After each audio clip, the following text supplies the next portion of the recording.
pada kesempatan ini saya mau tanya, apa sih pesan utama yang ingin Bapak sampaikan dari potongan video itu? Oh Yang paling iya, utama dari khotbah yang di hari Minggu itu yang iya. viral. Karena judulnya itu kasih karunia, Ya, artinya kita ini kan diselamatkan Tuhan karena kasih karunia. Terus kita itu dipanggil karena kasih karunia. ya, amin. Kita dipilih karena kasih karunia. Ya, Terus kita itu dipilih karena kasih karunia. Maksud saya di dalam khotbah yang 1 jam itu.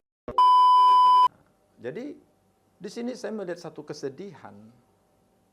Saya ini jadi korban di lapangan karena mereka juga membuat bahwa saya ini pendeta yang sama nanti yang bakal satu saat akan mengecewakan mereka. ya, Jujur ya Kak Esti ya, saya pernah melayani satu keluarga yang sudah 3 kali dikecewakan oleh pendeta.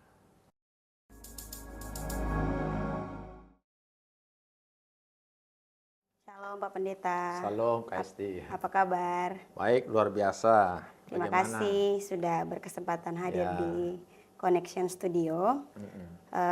Mungkin beberapa waktu kemarin tuh ada viral potongan klip videonya Bapak Pendeta di media sosial. Bolehkah saya bertanya beberapa pertanyaan? Boleh. Oke, bagaimana sih perasaan Bapak tentang video yang menjadi viral itu? Ya jujur saja ya kepada Kak Hesti, saya juga kaget karena begini, saya ngomong jujur saja, saya itu baru tahu itu Iya, hari Minggu sore sekitar jam 6, hampir jam 6 WITA. Setelah seorang anak Tuhan menunjukkan, Pak, video Bapak itu viral. Nah, saya bertanya, video yang mana? iya. Nah, di mana viralnya? Lalu ditunjukkan di TikTok. Nah, rupanya itu potongan video saya yang khotbah kalau tidak salah itu yang tahun lalu gitu. Ini khotbah di hari Minggu. Khotbah hari Minggu. Nah, lalu saya coba ingat, itu judulnya Kasih Karunia. Nah, jadi saya kaget, loh kok bisa viral begini? Ya sudah, selesai itu ya saya senyum-senyum saja. Karena memang saya juga tidak tahu kapan itu di-up dan waktu anak-anak gereja juga meng-up-nya itu belum konfirmasi dengan saya gitu. Tapi ya sudah, saya pikir ya sudah ditayangkan di media sosial ya sudah, dan saya orangnya santai aja karena memang saya tidak begitu aktif di media sosial Ya. gitu. Jadi mungkin pada kesempatan ini saya mau tanya, apa sih pesan utama yang ingin Bapak sampaikan dari potongan video itu? Oh Yang paling iya. utama dari khotbah yang di hari Minggu itu yang Iya. viral. Karena judulnya itu kasih karunia, Ya. artinya kita ini kan diselamatkan Tuhan karena kasih karunia. Terus kita itu dipanggil karena kasih karunia. Ya, amin. Kita dipilih karena kasih karunia. Ya, Terus kita itu dipilih karena kasih karunia. Maksud saya di dalam khotbah yang 1 jam itu, yang ditayangkan itu kan cuma 1 menit ya. iya, 1 menit. Intinya adalah saya ingin mau supaya hamba Tuhan itu dapat dipercaya Kak Hesti. Oh, Karena jujur ya, saya ini kan gembala dan saya misionaris. Saya keliling Indonesia itu dari provinsi, kabupaten, desa, bahkan keluar Indonesia. Melakukan penginjilan, ya kan? ya, Nah, bertemu dengan masyarakat di lapangan. Saya duduk di tepi jalan, baik di Indonesia maupun di luar Indonesia. Nah, di situ saya mendengar dari mereka, mengapa mereka tidak mau ke gereja. Saya menemukan selama saya 32 tahun melayani, ya. saya menemukan mereka itu kehilangan kepercayaan itu kepada gereja Oh, dan kepada hamba Tuhan. itu alasan utama mereka. Alasan utama. Di situ saya melihat bahwa banyak orang tidak ke gereja itu karena hilangnya kepercayaan mereka terhadap hamba Tuhan. Nah, lalu mereka mengungkapkan dengan kata-kata yang ya bagi saya itu sangat memojokkan saya. Sampai Ya, ada karena Bapak posisinya juga hamba Tuhan. Iya, karena saya hamba Tuhan. Saya dipertemukan Tuhan dengan orang sudah 10 tahun tidak ke gereja. Wow. Iya, ada yang sudah 20 tahun loh Kak Hesti. Itu di Indonesia dan di luar Dan Indonesia. dia orang Kristen. Dan dia orang Kristen. Bahkan seorang pernah berkata pada saya, bahwa kalian itu pendeta, pastor, itu semuanya perampok. Di situ saya kaget. Jadi kalau saya angkat itu bahasa perampok itu dari mereka, bukan dari saya. Jadi kami ini dituduh perampok. Nah, itulah kesedihan saya di lapangan sebagai misionaris.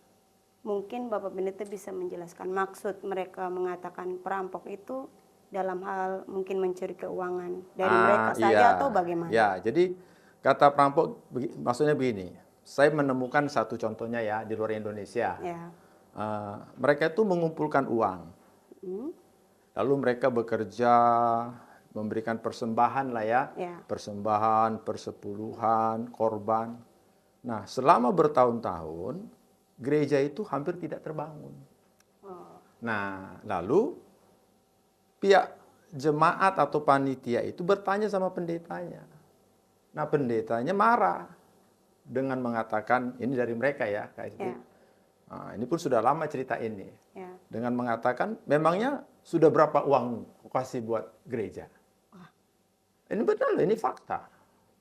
Bahkan baru-baru ini saya pulang dari Jakarta pun menemukan orang yang sama. Baru-baru ini saya pulang misi dari Jakarta. Jadi di sini saya melihat satu kesedihan. Saya ini jadi korban di lapangan.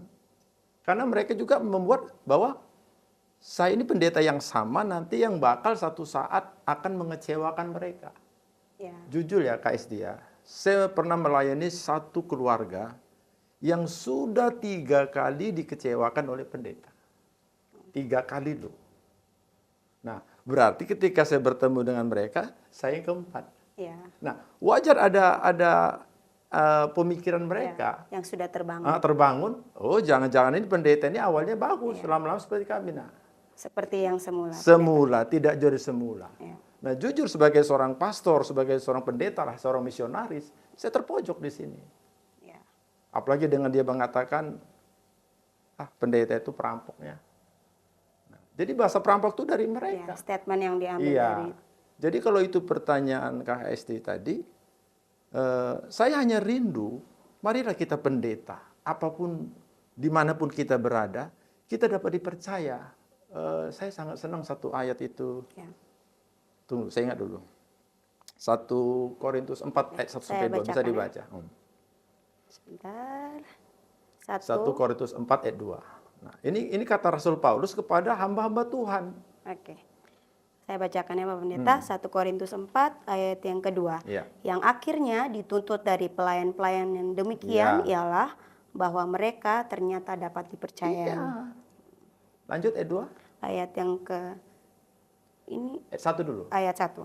Demikianlah hendaknya orang memandang kami sebagai hamba-hamba Kristus yang kepadanya dipercayakan rahasia Allah. Orang memandang kami hamba Tuhan adalah orang yang dapat dipercaya sebagai hamba Kristus. Orang memandang kami. Boleh diulang sekali lagi? Demikianlah hendaknya orang memandang kami sebagai hamba-hamba Kristus yang kepadanya dipercayakan rahasia Allah. Hamba-hamba Kristus berarti kan jamak. Berarti kan Kristus punya hamba-hamba Tuhan yang banyak. Nah, lebih dari Paulus menasihatkan supaya kepada hamba-hamba Kristus itu orang bisa memandang bahwa kami ini hamba Kristus yang dapat dipercaya. Coba ayat 2. Ayat 2, yang akhirnya dituntut dari pelayan-pelayan yang demikian ialah bahwa mereka ternyata dapat dipercayai. Kalau si pendeta Kak Hesti tidak bisa lagi dipercaya, terus mau kemana ini jemaat kita bawa? Kita tidak dipercaya lagi dengan hal keuangan oleh jemaat.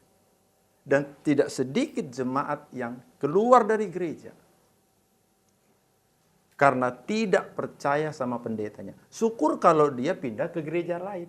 Ini dia tidak ke gereja manapun karena dia berpikir nanti di gereja sana pun sama. Dikecewakan nah, lagi. Ini problem besar. Karena saya kata-kata sama Kasih, saya seorang gembala, saya seorang misionaris. Contohnya di gereja saya, itu saya tinggalkan 2 bulan. Saya pergi ke keliling merintis pelayanan, bertemu dengan orang. Nah, jadi bahasa perampok itu mereka, dan itu lebih dari berapa orang selama saya 32 tahun di misi. Itu bahasa mereka. Perampok. Nah, inilah yang memukul saya punya hati. Jadi kami dituduh perampok. Loh, saya tidak bisa terima itu karena saya tidak pernah merampok. Saya tulus melayani Tuhan. Saya terbuka keuangan di gereja. Di tiap bulan tiap tahun kita laporkan kan. Ya. Kita ada auditnya di gereja yang saya gembalakan, ada auditnya, ada seorang akuntan. Saya terbuka. Keuangan ada misinya. Ya. Nah, dan itulah yang kita pakai yang saya pakai untuk membiayai pelayanan baik di Indonesia maupun luar Indonesia.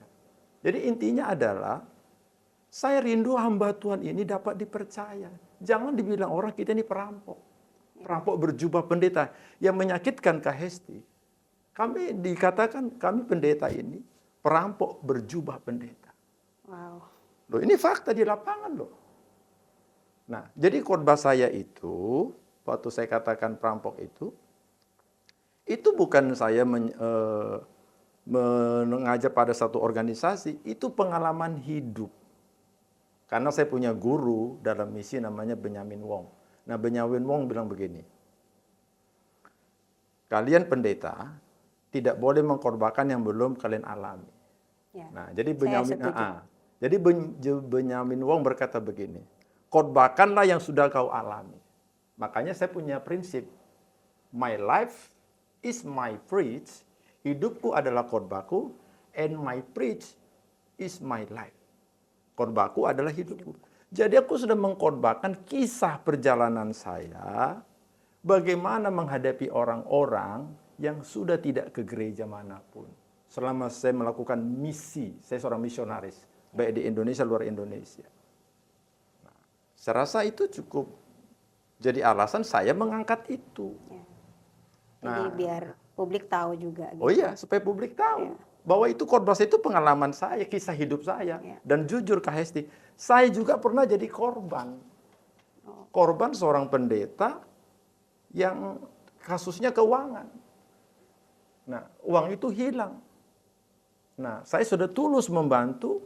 Nah, keuangan itu akhirnya hilang begitu saja. Nah, itu. Bahasa jemaat pun datang lagi. Kok pendeta itu kayak perampok, Pak, ya, bawa lari uang. Nah, saya korban loh sebenarnya di situ. Nah, itu makanya saya tegas sekali berbicara. Ya. Kalau pendeta sudah tidak bisa dipercaya masalah uang, ini persoalan besar dan ini yang membuat gereja itu selalu mengalami problem. Hampir banyak gereja pecah hanya masalah tidak adanya keuangan yang jelas dalam gereja. Jadi maaf saya kalau berkata, orang mengatakan kami ini perampok. Nah, itu alasannya. Karena masalah keuangan itu bukan hanya di gereja saya, tapi kalau di dalam kehidupan sehari-hari juga itu satu persoalan yang riskan juga. Besar kan? Iya, besar. Kalau apalagi tidak bisa dipercaya dalam masalah keuangan, orang juga tidak mungkin akan mempercayai kita untuk hal-hal yang lain. Jadi terima kasih sudah. Tapi saya mau tambah sedikit. Boleh. Nah, gini Kakak Hesti, saya mau sampaikan ya. Masalah perampok itu bukan hanya dalam kependetaan. Tuduhan itu. Ada nggak tuduhan sekarang pejabat perampok? Ada. Karena dia mengkorup uang negara. Makanya dituduh pejabat perampok. Tapi kan tidak semua pejabat itu perampok. Ya. Ada yang baik. Ada. Ada nggak alat negara yang dikatakan melakukan hal-hal kriminal keuangan negara? Ada kan? Ada. Tapi apakah semua? Tidak. Nah, ada tidak pendeta yang melakukan kejahatan? Ada. Ada? Betul tidak? Ya. Nah, apakah semua? Tidak. Ya. Saya kan tidak mengatakan semua. Ya. Saya tidak menyebut sebuah lembaga karena di lembaga manapun pasti ada. Ya. Semakin negara ini di bawah lembaga ini tetap ada korupsi. Nah, oke, itu di lembaga pemerintah, di institusi pemerintah. Tapi kalau di gereja pun ini masih ada, Kak Hesti. Bahaya. Saya ini orang misionaris. Ya. Nah, jadi itu yang saya harapkan kita dapat dipercaya. Ya. Kalau jemaat sudah tidak bisa percaya sama pendeta keuangan, itu artinya kiamat bagi saya. Betul Kak Hesti, kiamat betul. Saya rasa itu. Iya. Mungkin dari potongan klip video itu, apakah ada hal yang menurut Bapak disalahpahami oleh publik dari video tersebut? Oh ya jelas lah. Disalah publik kan begini. ini saya terus terang ya kepada para netizen, kepada hamba-hamba Tuhan yang ada di sana yang menyaksikan ini. Begini Kak Esti, video itu kan saya katakan tadi awal, setelah viral saya baru tahu ternyata itu yang dipotong oleh anak-anak di gereja. Multimedia. Sudah multimedia. Dan saya juga tidak tahu awalnya dan mereka belum konfirmasi dengan saya terus terang ngomong. Sudah. Nah, video itu kan 1 menit. Sudah. Nah, sementara khotbah saya kalau khotbah minggu itu 1 jam sampai 1 jam 30 menit. Nah, bagaimana 1 menit itu bisa menerangkan yang 1 jam 29 menit? Sehingga jelas itu disalahpahami. Contohnya begini, Matius 28 pasal. Sudah ya? Nah, terus tiba-tiba yang ada hanya pasal tertentu Yesus menunggang balikkan pedagang-pedagang di bait Allah. Lalu saya bilang begini, inilah Yesus yang penuh kasih. Cuman ada satu bacaan, Yesus menunggang balikkan pedagang di bait Allah. Orang pasti bilang, Yesus ini kejam. Berarti Yesus itu sadis, nggak kasih. Karena dia belum lihat itu. Matius pasal 1-nya, pasal 5, Allah itu kasih, Yesus berkata. Sampai yang terakhir dia mati di kayu salib karena kasihnya. Jadi ada penggalan yang hilang di sini. Nah, saya memohon kepada para netizen, karena kita tiap hari itu menyaksikan banyak video. Supaya kita bijak. Ada istilahnya itu, Kak Esti, saya kurang pintar. Mungkin karena Kak Esti guru, apa istilahnya itu? Jadi kita bijak dalam literasi mungkin. Literasi, ya. Jadi jangan hanya sekedar, kan kalau literasi biasanya baca, kita memahami satu apa, jadi harus full, jangan itu yang kita patokan. Jadi kita jadi akhirnya kita cenderung menjudge itu. Jadi ujung-ujungnya seperti itu. Betul. Nah, sekarang saya katakan gini, masa iya netizen sama orang-orang di luar sana lebih tahu pikiran saya dan hati saya ketika saya berkhotbah? Kan lucu Kak Hesti. Masa mereka lebih tahu pikiran saya sama hati saya? Nah, inilah. Jadi mereka coba menyimpulkan 1 menit itu menurut pikiran mereka. Padahal khotbah saya itu bisa 1 jam. 1 jam setengah. Cukup panjang. Nah, cukup mengerti ya. Jadi ini kita harus teredukasi. Karena bukan video saja nanti. Banyak video-video lain kan, kayak pendeta-pendeta lain. Saya jujur Kak Hesti ya. Jadi kalau saya baca itu ada potongan-potongan dari pendeta lain, ya tidak usah saya sebut, lalu orang mengkomen. Saya tidak komen. Saya tonton saja. Saya nggak sebut. Ada yang bilang begini. Ada yang bilang hamba Tuhan karismatik, merampok persepuluhan. Nah, saya kan orang karismatik. Saya mesti melakukan persepuluhan. Saya tidak tersinggung di situ, saya nggak mau komen. Sebagai saya fair-fair saja. Justru itu menunjukkan kedewasaan kita berpikir. Nah, itu. Saya setuju. Setuju ya? Nah, jadi dari komen itulah kita bisa lihat kedewasaan orang dalam berpikir. Jadi hati-hati sekarang. Nah, itu mungkin saya rasa itu yang saya bisa tanggapi pada berikutnya. Silakan kalau ada mau tanya lagi. Adakah hal yang dikhawatirkan tentang dampak dari viralitas ini dari untuk pelayanan Bapak Pendeta ke depan? Saya tidak ada rasa khawatir apapun karena memang saya tidak punya motivasi apapun. Karena video itu saya juga tidak tahu, bukan saya tidak punya. Saya tidak menginginkan supaya saya populer. Nah, saya punya akun misalnya YouTube, itu pun bulan 6 sudah kena hack.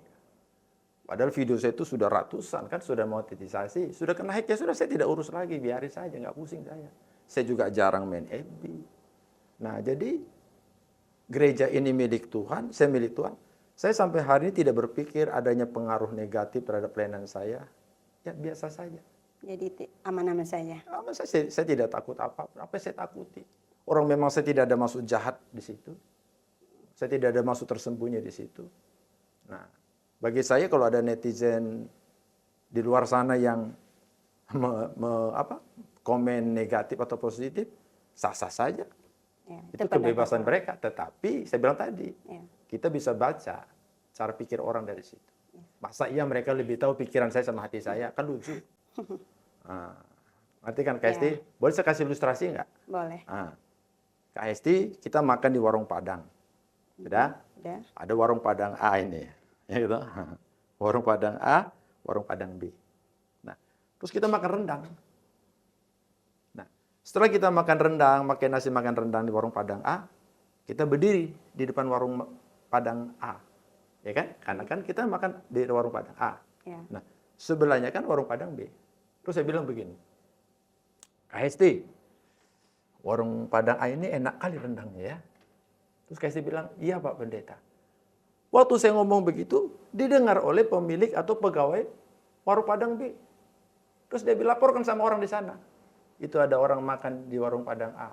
Katanya rendang kita nggak enak. Loh, saya tidak mengatakan rendang warung Padang B itu tidak enak. Yang saya bilang, rendang warung Padang A yang kita makan tadi enak. Nah, inilah kadang orang coba menganalisa pikiran kita dengan konsepnya sendiri. Akhirnya warung Padang B marah. Padahal kita nggak ngomong, ya jelas beda dong. Ya. Kecuali saya melakukan satu statement. Warung Padang B itu nggak enak. Nah, itu jelas saya dipersalahkan. Nah, kalaupun saya bilang merampok, itu bahasa dari lapangan semua. Dan saya tidak mengatakan semua. Makanya kalau kita perhatikan video yang singkat itu pun 1 menit. Kan ada saya katakan, jangan sampai. Kan jangan sampai kita ini disebut perampok. Padahal sudah sebenarnya. Nah, ya kan? Ya. Dan perpuluhan saya tidak anti. Kembalikan saya suruh. Karena saya juga mengembalikan. Tapi orang mulai memanas-manasi. Nah itu. Sama kayak tadi itu. Menerjemahkan sendiri, lebih tahu dia daripada pikiran saya. Oke, saya rasa itu saja, ilustrasi cukup. Ya, cukup menggambarkan. Saya sambil minum dulu. Ya. Mungkin adakah perubahan dari Bapak Pendeta yang Bapak Pendeta rasakan dalam kehidupan sehari-hari setelah video ini viral? Kayak mungkin jalan kemana-mana jadinya. Kalau dilihat orang, itu Bapak Pendeta yang khotbah viral. Itu mempengaruhi perasaan Bapak tidak? Sedikit ada, tapi hanya sedih. Takut tidak.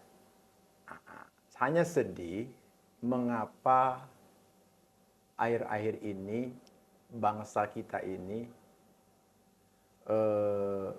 saya melihat ya, satu penurunan. Saya rasa bukan saya saja, mulai presiden pun kan diobok-obok. Mulai presiden dibilang beginilah, ini begini. Kita lihatlah media sosial itu. Saya sedih saja. Kenapa masyarakat Indonesia ini tidak dewasa bermedia sosial gitu. Cepat sekali merespon. Ya. Nah, akhirnya minta maaf. Cepat berespon daripada berpikir. Iya. Jadi sebenarnya saya katakan begini ya. Saya hanya sedih bukan terhadap diri saya, orang saya nggak minta viral, saya juga kaget. Saya sedih. Kenapa kok suka menggoreng-goreng masalah begitu, mencari sensasi. Itu saja. Ya. Nah, saya rasa pun anak-anak rohani saya itu yang memposting itu tidak ada maksud apa-apa. Ya biasalah. Mungkin itu saja. Jadi mungkin dari sini kita bisa lebih bijak. Jadi mau berkomentar apapun, pelajarannya adalah kita melihat, kita menilai, kita berpikir lebih jernih, baru kita bisa berkomentar supaya orang tidak salah menanggapi. Iya. Jadi ada begitu banyak komentar yang ada pada postingan itu, ada yang negatif, ada yang positif. Jadi bagaimana sih Bapak menanggapi itu? Orang yang menanggapi negatif positif itu biasa. Karena ketika saya khotbah juga beda-beda jemaat responnya. Saya kasih ilustrasi. Ada sebuah mobil baru. Ya, kita tidak usah sebut mereknya ya, karena kita nggak dibayar buat itu, Tok Hesti. Nah. Lalu mobil baru ini kita panggil 5 orang. Kita suruh menilai. Hesti yakin sama jawabannya? Tidak. Tidak. Satu mengatakan, oh bagus bagian depannya. Ada yang bilang, saya tidak suka bagian depannya. Saya lebih suka belakangnya bagus. Terus ada yang bilang, wah saya senang warnanya. Ada yang bilang, oh saya senang bagian bagasi dalamnya. Jadi 5 orang ini memberikan respon yang berbeda terhadap mobil itu. Tidak ada masalah. Nah itu. Jadi buat mereka yang netizen, baik itu masyarakat umum atau ada rekan-rekan saya yang bawa Tuhan, saya biasa. Dan saya sampai hari ini, saya tidak baca itu komen-komen. Karena saya tidak mau sibuk dengan itu. Nah, dan jujur Kak Hesti, saya tipe hamba Tuhan yang tidak suka komen-komen. Tadi di atas sudah saya katakan tuh. Banyak video-video singkat hamba Tuhan yang menurut saya juga bertentangan dengan saya. Tapi saya nggak mau komen. Banyak kan? Malah ada yang memaki-maki Pak Pendeta itu. Nah, saya nggak mau komen. Bahkan walaupun Pak Pendeta itu dalam videonya itu bertentangan dengan pengajaran saya tetap tonton videonya. Karena bagi saya nggak ada pendeta yang sempurna. Dan memang ada yang baik dari pendeta itu. Baik yang Protestan saya tonton, yang senior, yang karismatik saya tonton semua. Kita kan di Kupang ya. Nah, semua pendeta-pendeta yang terkenal di Kupang itu ya kita sudah tahu kan. Saya tonton nih. Nah, walaupun ada beberapa statement mereka, saya tonton.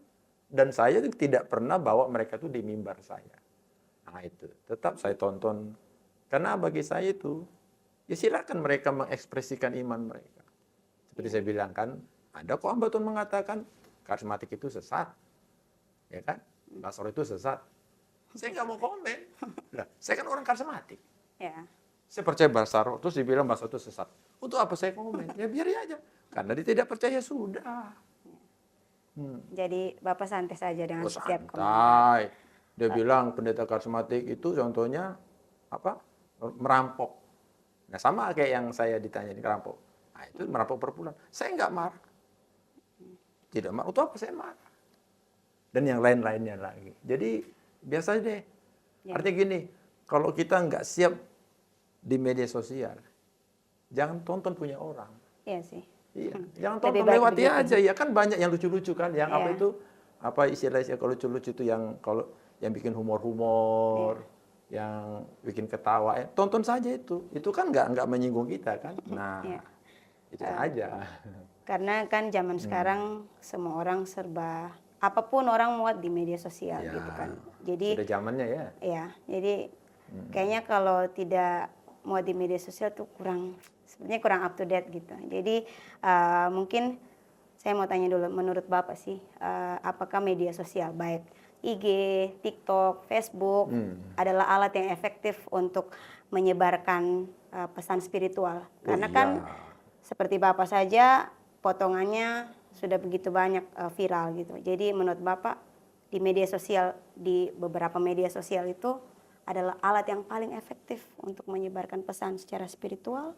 Sangat. Karena sebelum saya punya YouTube kena hacker, ada ratusan video saya. Baik seminar, KKR di lapangan, KKR di gedung, dan khotbah minggu. Baik di Indonesia maupun di negara Timor Leste. Itu saya masukkan sebelum kena hack bulan Juni kemarin.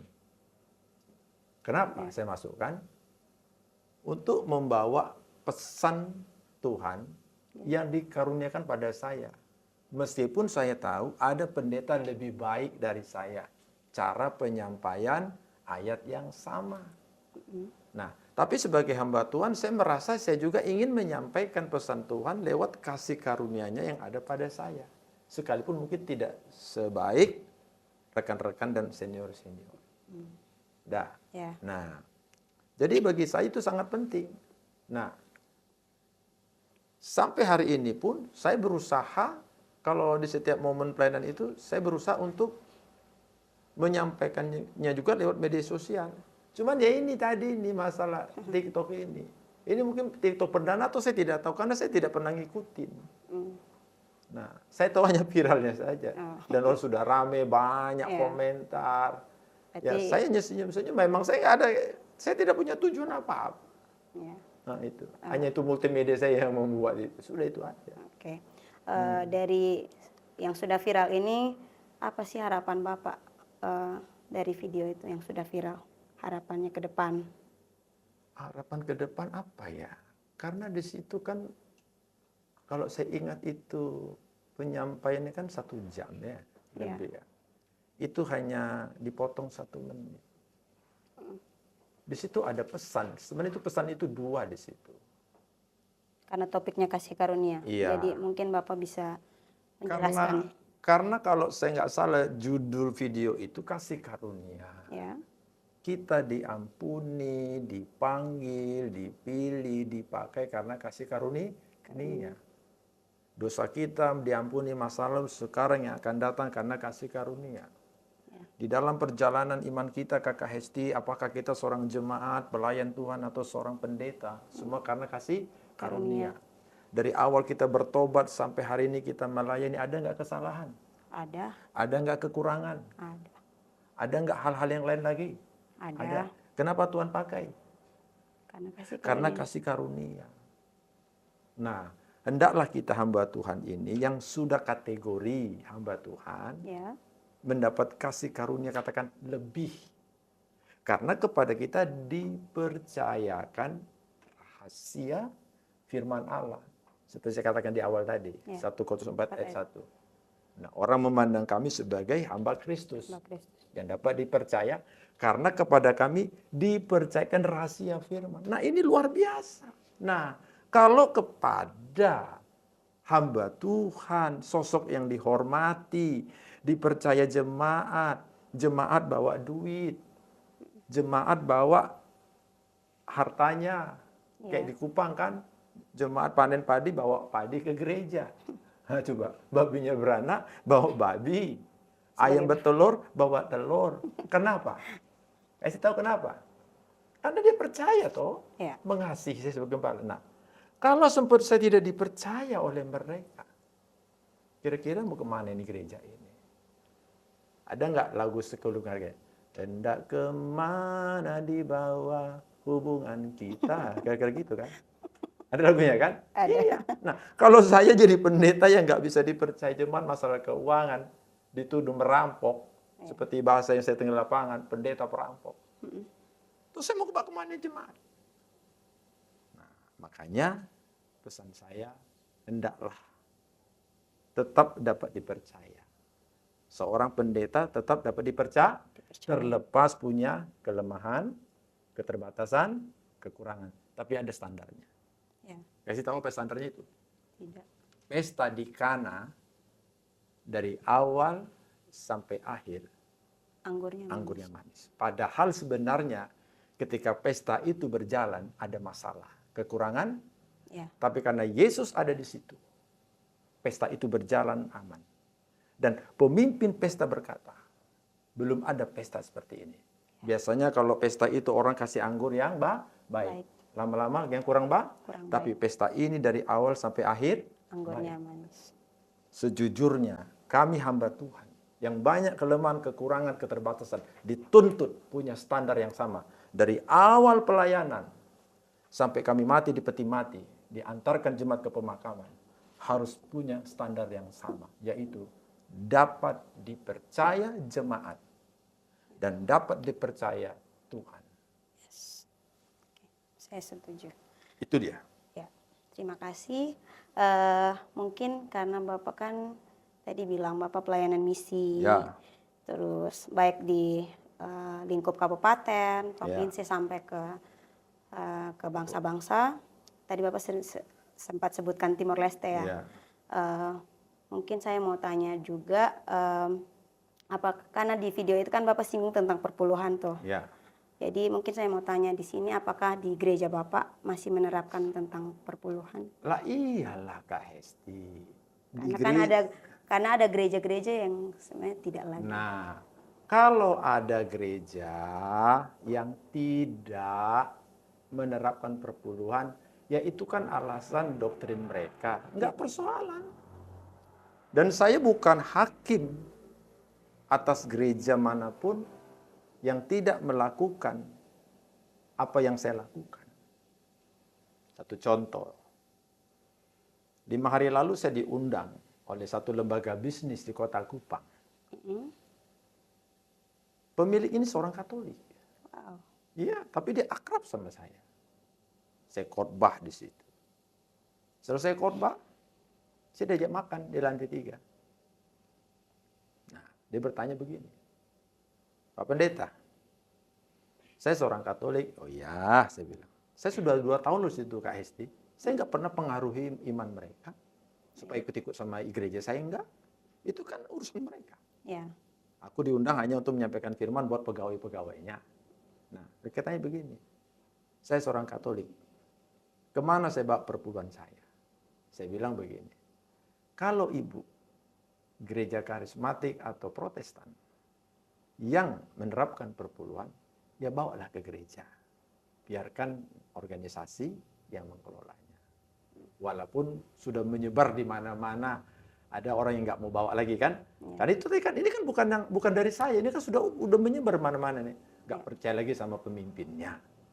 Nah, tapi kalau karena di gereja ibu, mungkin di gereja Katolik tidak diperlakukan, dan ibu mau minta pertolongan Tuhan dengan hikmat Tuhan, ingin melakukan, membagikan itu, ya silakan saja. Kan bisa saja saya pengaruhi dia kan, dengan kata-kata manis supaya dikasih sama saya. Saya tidak mau. Karena dari awal saya melayani, saya sudah berjanji pada Tuhan, bahwa saya melayani bukan untuk uang. Saya butuh dana, uang, untuk menyebarkan misi kerajaan Allah. Ya. Tapi bukan itu tujuan kita. Ya. Nah, jadi makanya di sini, persepuluhan itu dalam nama Yesus. Saya 32 tahun melayani di ladang misi KST. Sejak 32 tahun yang lalu sampai hari ini, di gereja di mana saya melayani, persepuluhan itu tetap saya ajarkan dan saya melakukannya. Saya mengirim perpuluhan saya ke gereja pusat, di gereja di mana kami bekerja. Nanti di pusat itu diolah. Untuk apa perpuluhan itu yang kami kirim ke gereja pusat? Untuk mendanai misi. Perintisan gereja, kalau ada nanti pembangunan gereja di cabang mana, itu kami keluarkan. Nah, jadi kami sendiri masih melakukan itu. Nah, cuman mereka gagal paham di video itu. Itu kan maksud saya itu, pendeta perampok itu kan bahasa dari masyarakat bawah. Baik yang ada di Indonesia, di Timor Leste, sampai yang di Malaysia. Nah, saya kan baru perintisan di Malaysia. Sama juga ternyata orang di Malaysia sana pun banyak yang kecewa sama hamba Tuhan. Kasusnya itu sama. Tidak bisa dipercaya masalah uang. Nah, itu. Jadi kalau perpuluhan, lah iyalah. Karena saya juga melakukannya. Dan jemaat yang saya gembalakan pun mengembalikan itu. Tapi perpuluhan ini kan bukan buat saya semua. Digunakan untuk. Loh, boleh sah-sah saja. Sah-sah saja Kak Hesti seorang gembala itu memakai persepuluhan. Karena dia tidak punya pekerjaan lain. Ya, anggaplah itu seperti kaum Lewi. Ya. Nah, tapi saya punya pemikiran begini. Tapi kalau persepuluhan itu sudah dalam jumlah yang cukup banyak, iya, si hamba Tuhan harus punya rem. Nah, itu yang sering membuat jemaat itu komen. Akhirnya jemaat itu berdosa. Nah, ini bukan saya yang bilang, ini kan sudah menyebar di mana-mana. Ya. Sampai ada istilah pendeta makan perpuluhan. Nah, kalau orang sudah ejek pendeta makan perpuluhan, kan saya juga kena karena saya pendeta. Ya. Sementara di gereja yang saya layani, perpuluhan itu kami pakai karena kami nggak ada kegiatan, tidak ada pekerjaan, seperlunya. Lalu kami bagikanlah itu ke misi. Oh, ya. Nah, itulah makanya saya bisa buka ladang-ladang misi di seluruh NTT, sampai negara Timor Leste, bahkan sampai ke Malaysia. Dari mana? Dari persepuluhan itu. Wow. Nah, kalau persepuluhan itu Kak Hesti saya pegang pribadi, saya kaya dong. Nggak kurs begini saya. Saya menggembalakan 3 gereja lokal. 1 di negara Timor Leste, saya pendirinya, saya foundernya. Saya berhak atas keuangan di sana. Saya menggembalakan di NTT. Saya menggembalakan di Medan. Saya juga baru buka di Kupang. di apa? Di negara Malaysia. Tapi kan saya tahu, saya melayani Tuhan itu bukan mau cari uangnya. Bukan perpuluhan itu yang saya mau kejar. Tapi bagaimana Injil itu bisa disebarkan. Nah, untuk itulah Kak Hesti, mengapa jemaat memberikan persembahan, mengapa jemaat membawa perpuluhan, supaya kami pendeta itu mengelolanya untuk mengerjakan misi amanat agung, bukan memperkaya diri, sehingga jemaat ilfil, hilang kepercayaan. Ya ini jujur aja lah ya, kita to the point aja lah, kami ini hamba Tuhan. Kan banyak ejekan-ejekan sama kami, pendeta kayak artis. Ya, gayanya mentereng. Nah, pernah kan coba? Coba. Saya saja baru dengar satu video kemarin, ada pendeta di Jakarta, orang Batak, saya suka. Ya, saya terus terang aja Pak Huta Barat, saya senang mendengar khotbahnya. Dia ketemu sama temannya pendeta. Dengan bangga, katanya teman itu memperkenalkan tas istrinya itu 900 juta. Wow. Iya, nah, itu saya dengar. Nggak mungkin dia bohong. Nah, apa kata Pak Pendeta itu? Kalau sama saya 900 juta itu, bukan hanya tempat HP dengan lipstick, tapi saya bisa bangun gereja. Nah itu baru hamba Tuhan. Walaupun dia di kota besar, dia masih memikirkan bagaimana misi. Nah, jadi keuangan di gereja yang saya pimpin ini, Kak Hesti, kami banyak pakai di misi. Saya cukup hidup sederhana saja. Saya bisa hidup bermewah, saya tidak mau. Saya menggunakan itu. Saya tidak mau dituduh perampok. Walaupun saya sudah dikatakan sama saja itu pendeta, kalian perampok. Saya pernah dikatakan itu di negara Timor Leste. Di Indonesia ya sering lah. Nah, jadi perpuluhan itu, ya saya masih melakukannya. Siapa bilang tidak? Kalau tidak percaya, KST datang nanti. Tanya sama jemaat-jemaat. Apakah benar ini rekayasa? Masih. Datang lihat amplop persembahan kami. Ada itu kotak persepuluhan. Nah cuman kadang itu, netizen itu lebih tahu pikiran saya daripada saya.